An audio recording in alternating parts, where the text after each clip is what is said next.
আঞ্চলিক আবহাওয়া কেন্দ্র কলকাতার দৈনিক আবহাওয়া আপডেট ভিডিওতে আপনাকে স্বাগত। রাজ্যের সর্বত্র শুষ্ক আবহাওয়া ছিল।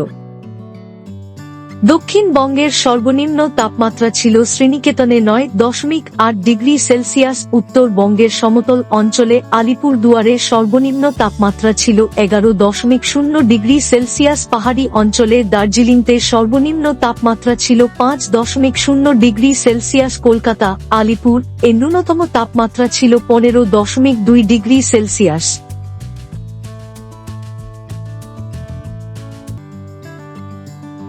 বর্তমানে পশ্চিমবঙ্গের ভূভাগের উপর কোনো উল্লেখযোগ্য আবহাওয়াগত পরিস্থিতি নেই। আগামী এক সপ্তাহে রাজ্যের কোথাও আবহাওয়ার সতর্কতা নেই, প্রধানত শুষ্ক আবহাওয়া থাকবে।